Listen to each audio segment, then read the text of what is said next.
बिस्मिल्लाहिर्रहमानिर्रहीम। Welcome two point two ponder. आज मैं किसान दोस्तों से बात करूंगा कि कपास के लिए खादों का क्या प्रोग्राम होना चाहिए।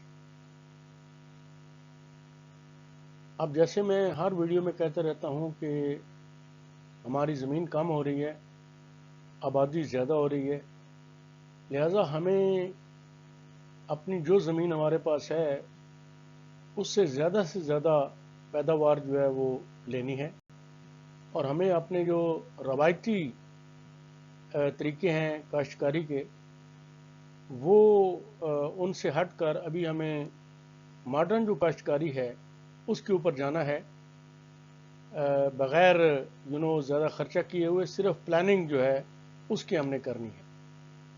तो आज मैं आपको कपास के लिए खादों का जो प्रोग्राम है अगले 3-4 वीडियोस में मैं दूंगा। तो इसी तरीके से ये मैं जल्दी करूंगा ताकि मतलब है जल्दी से आपके पास पहुंच जाए और आप उसके ऊपर अमल करना शुरू कर दें। अब यहाँ पर मेरा मकसद जो है और कोई नहीं है सिवाय इसके कि किसानों की मैं मदद करना चाहता हूँ।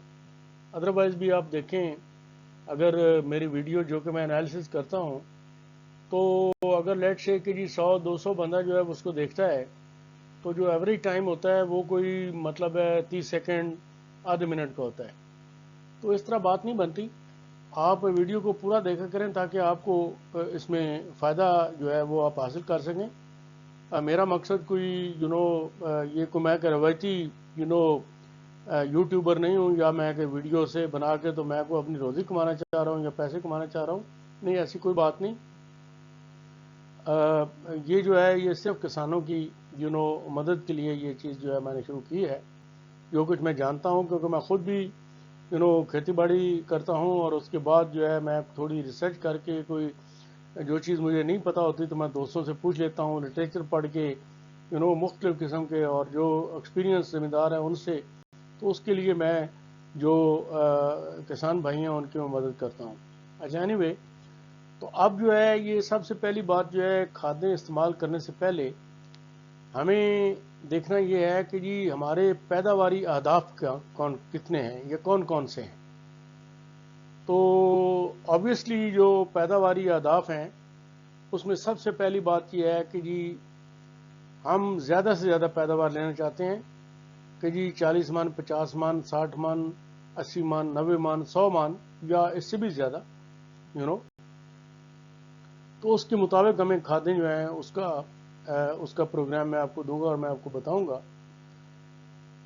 दूसरी बात जो मैं डिस्कस करना चाहता हूं वो ये है कि जी आपने हर साल कम से कम जो आपकी ज़मीन है इसकी 2 फुट गहराई तक जो है आपने नाइट्रोजन का टेस्ट करना है या नाइट्रेट का टेस्ट करना है। और आगे चल के हम बताएंगे कि जी नाइट्रोजन जो है हमारे कपास के लिए कितनी अहम है। ठीक है ना जी। तो इसलिए इसका टेस्ट करना चाहिए क्योंकि होता यह है कि जब हम फसल बीजते हैं, पानी देते हैं, ऊपर से बारिश आती है तो ज़मीन के अंदर जो नाइट्रेट्स हैं या नाइट्रोजन जो है वो 2 फुट से भी नीचे चली जाती है या बारिश की सूरत में जो है वो बह भी जाती है, जिसको हम आम ज़बान में लीचिंग भी कहते हैं। ठीक है ना जी।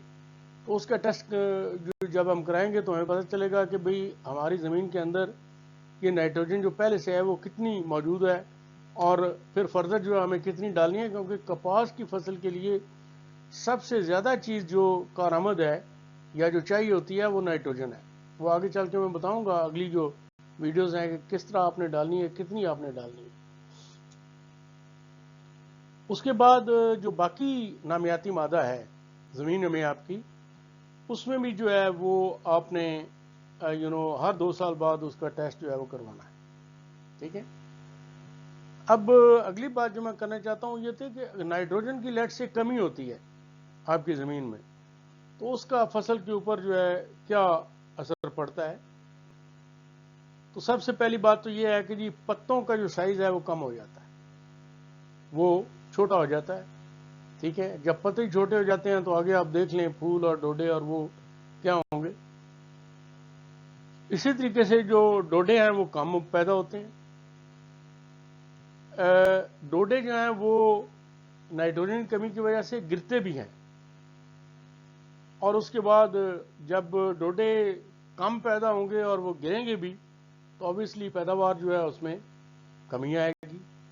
और हमारा जो रेशा है, जो बीच में कपास जो बनती है, जो रुई है, उसका भी क्वालिटी जो है वो इससे पुअर होती है, नाकस होती है, जब हम नाइट्रोजन की कमी की वजह से। और उसके बाद जब आप पानी देते हैं और दूसरी जो खादें देते हैं या जो दूसरा नामियाती मादा होता है, उसका भी असर जो है वो कपास के ऊपर कम होता है, जब हम नाइट्रोजन जो है अगर कम हो तो। अब हम देखते हैं कि जी अगर नाइट्रोजन ज़्यादा हो तो फिर क्या फ़र्क पड़ता है। तो जो अगर नाइट्रोजन जो है या नाइट्रेट जो है वो ज़्यादा हों तो इससे भी पैदावार में कमी होती है। तो इसका मतलब ये हुआ कि जी अब कम भी देंगे, नाइट्रोजन कम होगी तो फिर भी कमी होगी, और ज़्यादा होगी तो फिर भी कमी होगी। तो हालांकि हमारे लोग हैं वो देते रहते हैं, अच्छा ठीक है जी खाद है, पैसे हैं, देते जाओ।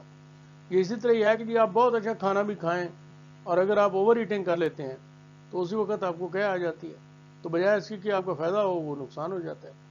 तो यही चीज़ जो है नाइट्रोजन की ज़्यादती की वजह से भी होती है। अगली बात जो है कि डोडे बनने में देर लगती है।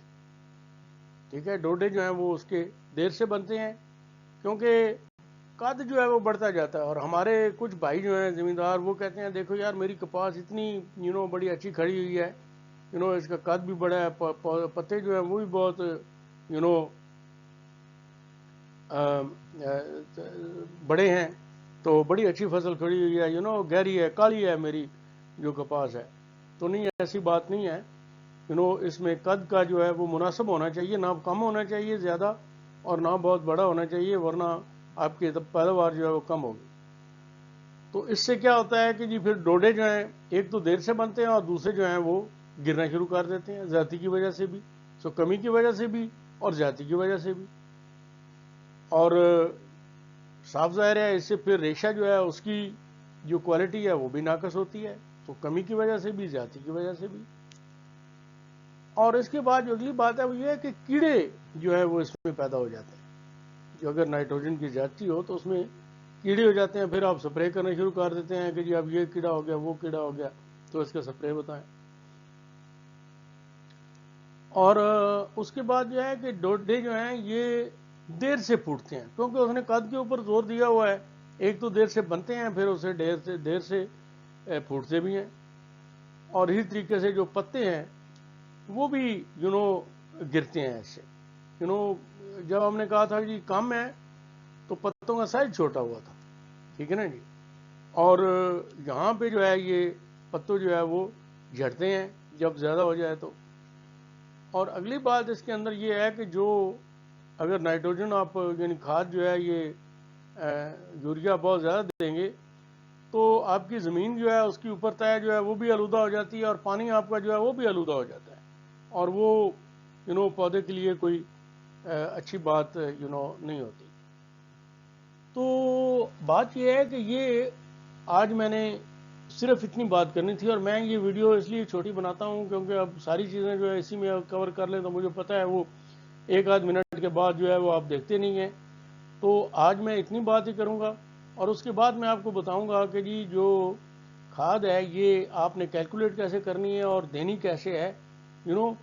ये टोटल खाद की जो क्वांटिटी है उससे ज़्यादा इम्पोर्टेंट है कि आपने किस किस वक्त जो है वो खाद देनी है, मुख्तलिफ खादें जो है वो देनी है, ठीक है ना जी। तो ये बात मैंने आपको करनी थी। तो इंशाल्लाह ताला ये मैं अगली वीडियोस जो है वो जल्दी जल्दी बनाऊंगा ताकि आपको जल्दी जल्दी पता चले, ठीक है ना जी। तो अगर आपको ये मेरी बातें जो हैं वो अच्छी लगी हैं तो इसको लाइक कीजिए, सब्सक्राइब कीजिए, इसको शेयर भी कीजिए। Thank you very much. खुदा हाफिज़।